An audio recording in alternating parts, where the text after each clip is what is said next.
Welcome back to another video. My name's Destiny. I do all kinds of things here. If you have noticed recently, I actually changed it. I changed the name of my channel. Alright,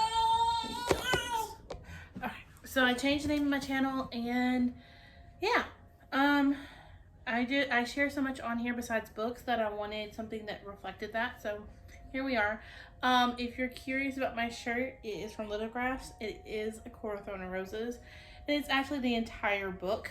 The back of it's my favorite though.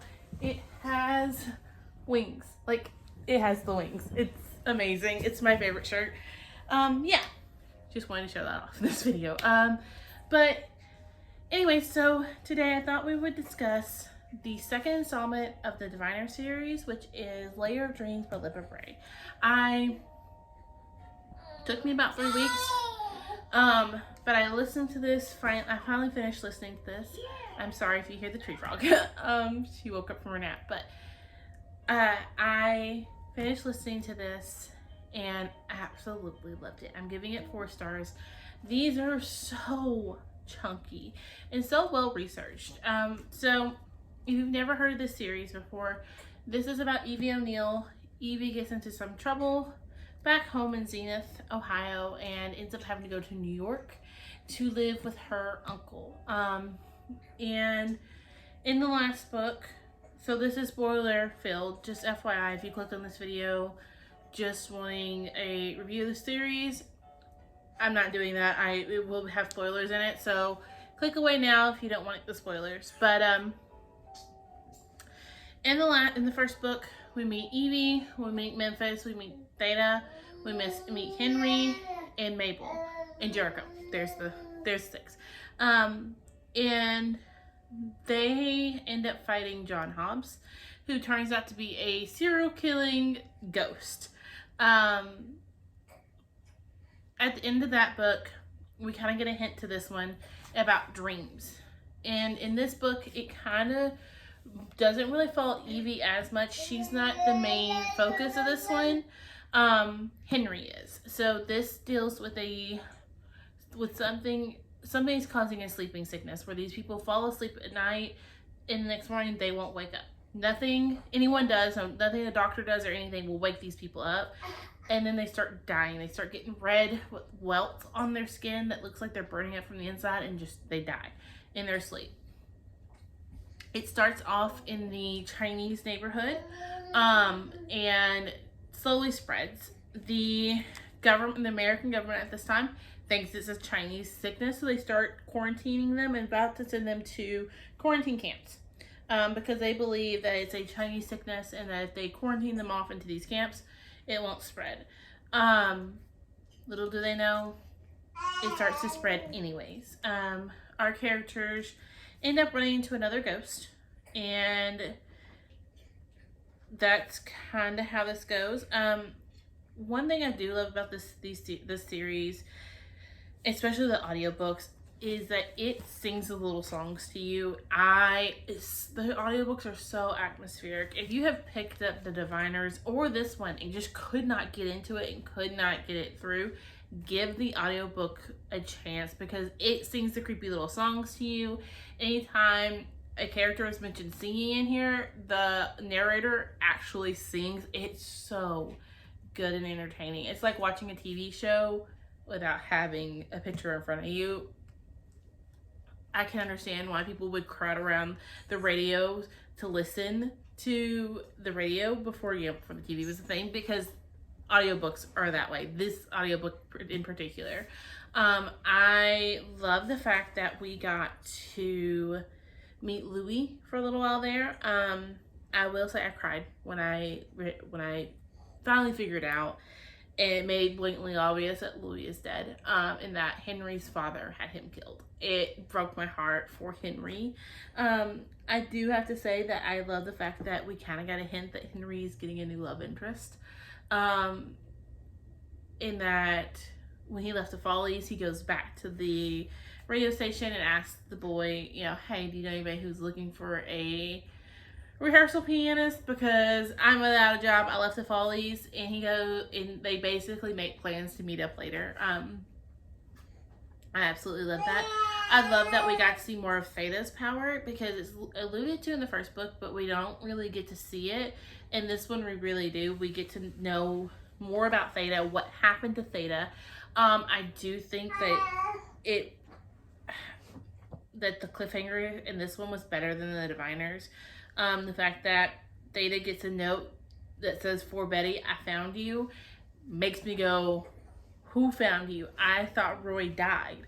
So who is looking for you? Who is still looking for Betty? I think that's amazing. I also find it very interesting that we, in the Diviners, we kind of got to meet our next ghost. So we kind of loosely learned about May, and that's what made you want to pick up the second one. This one didn't do that. Instead, we get to see Sam Lloyd. So we get to see his mother, and the fact that Project Buffalo is still happening, and they're threatening Sam to get his mother to do what they want. I think it's super interesting that we kind of get a peek into the King of Crows. I wasn't sure if I was going to finish the series, to be honest with you guys. It was one of those that I was really hesitant to go into the next one because I hadn't... Yes, little one. Sorry, my little one is scratching her nose. She's like right behind the camera. She's scratching her nose and smiling at me. So I wasn't sure if I was going to just finish this one because it was on my shelves, and it's been a goal for a really long time to finish it because it has been on my shelves forever, and this is such a beloved series, and I just could never get into it reading it physically. But audibly, I love these.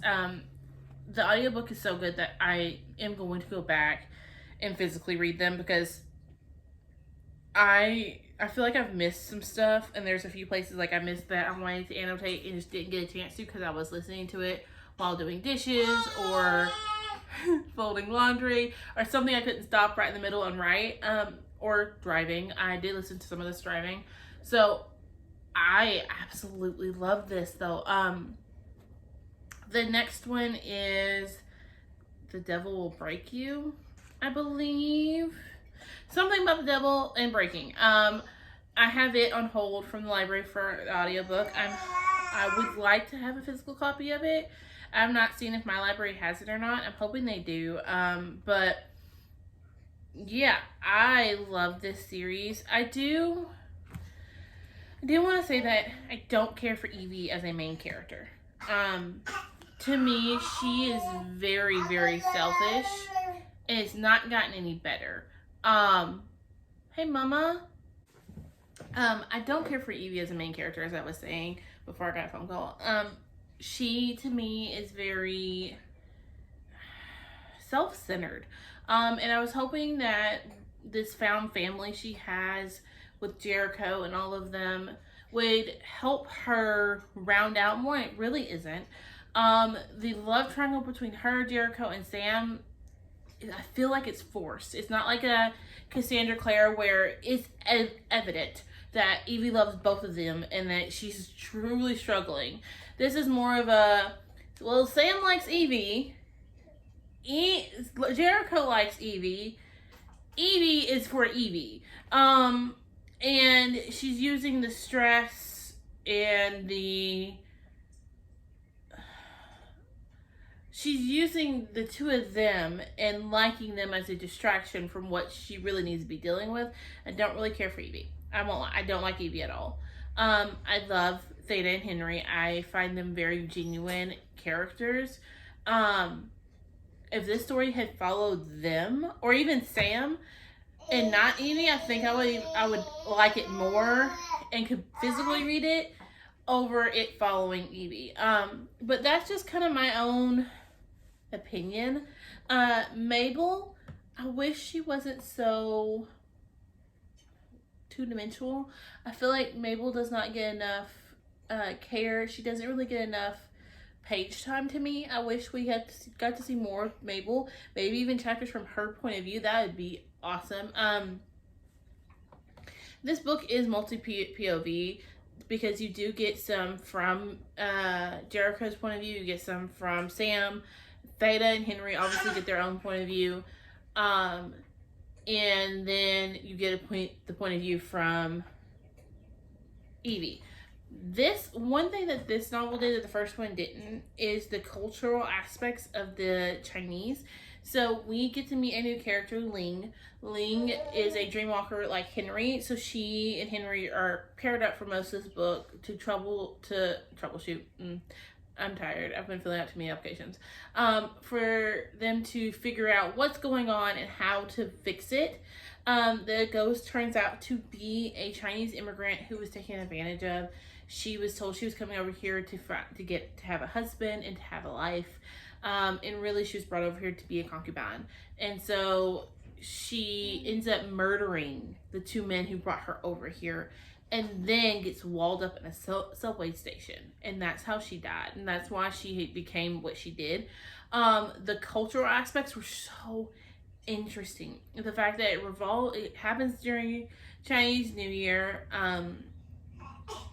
They talk about how immigrants were treated in the United States. They talk about the KKK. Memphis himself is black. And so there's a lot of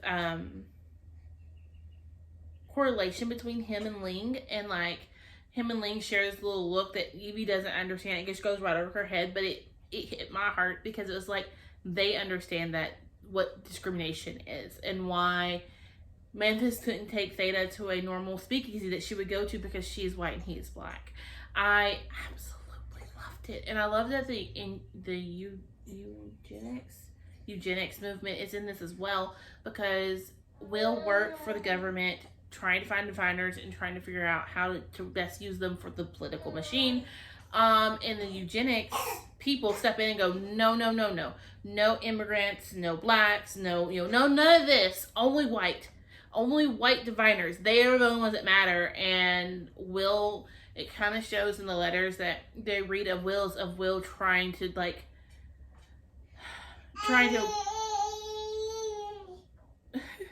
yes, try and make peace with that. I'm excited to move on. I really want to know how Will and what is her name? She helps Memphis's little brother, Iceman. Miss Campbell, right? No.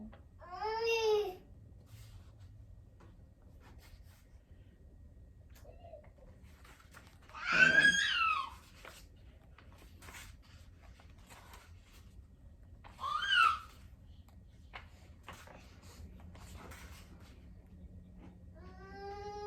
Sister Walker, excuse me.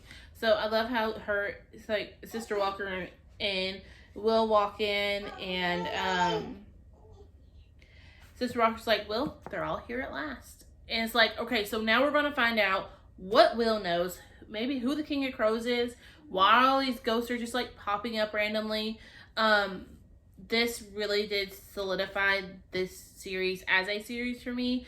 The Diviners itself, that book could have been read as a standalone and been done. Libba could have left it as a standalone, not put that little creepy ending in there about the dreams which led you here, and you would have been done. There's a few hints in the first one to things that are going on more.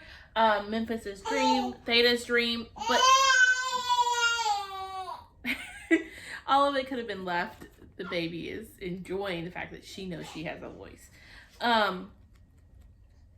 Yeah, she could have left it all and decided not to. And so I'm really happy she didn't. I'm excited for the third one and the last one. The last one is King of Crows, I believe. I've heard that one's not as good. It's a terrible ending to a wonderful series. But I can't wait to make my own judgment. And yeah, so that's all of my thoughts on Lair of Dreams.